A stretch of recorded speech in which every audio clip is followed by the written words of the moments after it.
ധ്യാനപീഠചിന്തകൾ.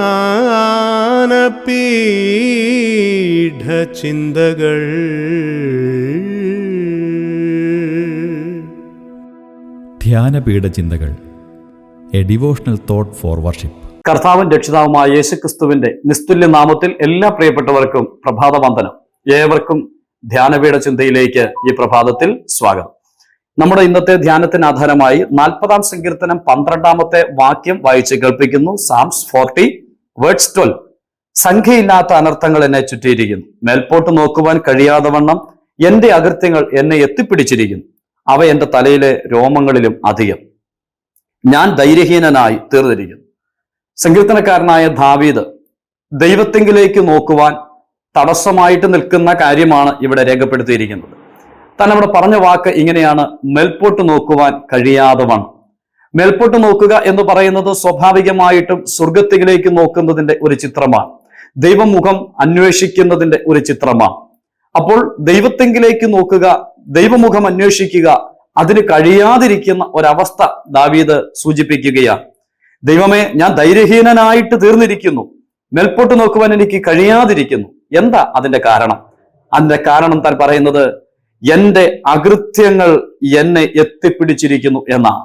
അപ്പോൾ വാസ്തവത്തിൽ ദൈവത്തെയും മനുഷ്യനെയും തമ്മിൽ അകറ്റിയിരിക്കുന്ന വലിയ പ്രശ്നത്തെ ദാവീദ് ഇവിടെ സൂചിപ്പിക്കുകയാണ്. തനിക്ക് ദൈവത്തിന്റെ മുഖത്തെ നോക്കുവാൻ കഴിയാതെ വണ്ണം തന്നെ മാറ്റിയിരിക്കുന്നത് തന്റെ അകൃത്യങ്ങളാണ് എന്ന് താൻ സമ്മതിക്കുകയാണ്. ദൈവത്തോട് അടുക്കാതെ വണ്ണം നമ്മെ മാറ്റിയിരിക്കുന്നത് നമ്മുടെ അകൃത്യങ്ങൾ എത്രയെന്നാണല്ലോ നാം വായിക്കുന്നത്. അപ്പോൾ ഇവിടെ ദാവീദ് പറയുന്നതും അത് തന്നെയാണ്, എന്റെ അകൃത്യങ്ങൾ നിമിത്തം എനിക്ക് മുൾപോട്ട് നോക്കുവാൻ കഴിയുന്നില്ല. ഇനി അകൃത്യത്തെ സംബന്ധിച്ചൊരു വിശദീകരണം പറയുക, അവ എന്റെ തലയിലെ രോമങ്ങളിലും അധികം.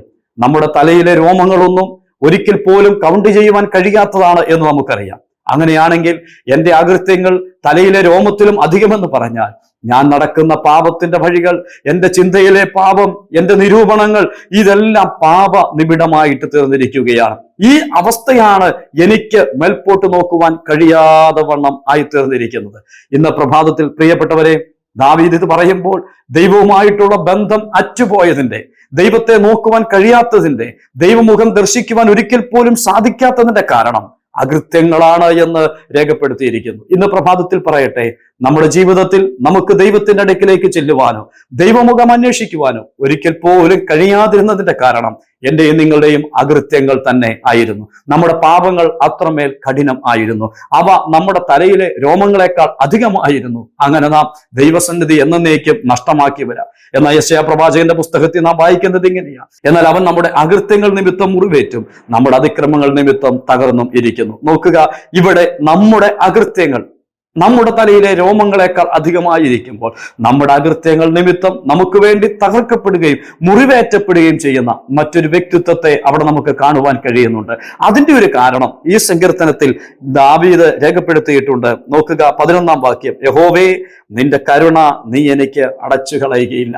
ദാവീദ് ദൈവത്തിന്റെ മുഖത്തേക്ക് നോക്കുവാൻ കഴിയാത്ത പാപത്തിലായിരുന്നു എന്ന് വരികിലും താൻ പറയുക, ദൈവമേ, നിന്റെ കരുണ അത് നീ അടച്ചു കളയത്തില്ലാത്തത് കൊണ്ട്, നിന്റെ കരുണ അത് മേഘങ്ങൾക്ക് മീതെയുള്ളതായതുകൊണ്ട്, നിന്റെ കരുണയാൽ ഞാൻ ഇന്ന് നിന്നെ മഹത്വപ്പെടുത്തുവാൻ ഇടയായിട്ട് തീരുന്നു. ആ കരുണയാണ് എന്നെ തേടി വന്നത്. അതേ പ്രിയപ്പെട്ടവരെ, ഈ ആഴ്ചയുടെ പ്രഭാതത്തിൽ നമുക്ക് ഓർക്കുവാൻ കഴിയുന്നത് അത് മാത്രമാണ്.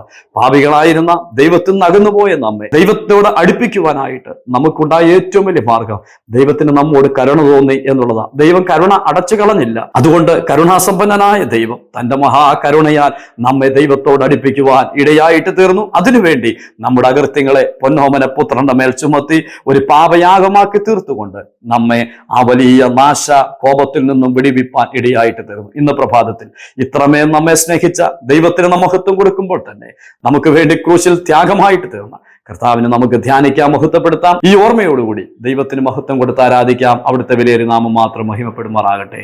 ആമേൻ.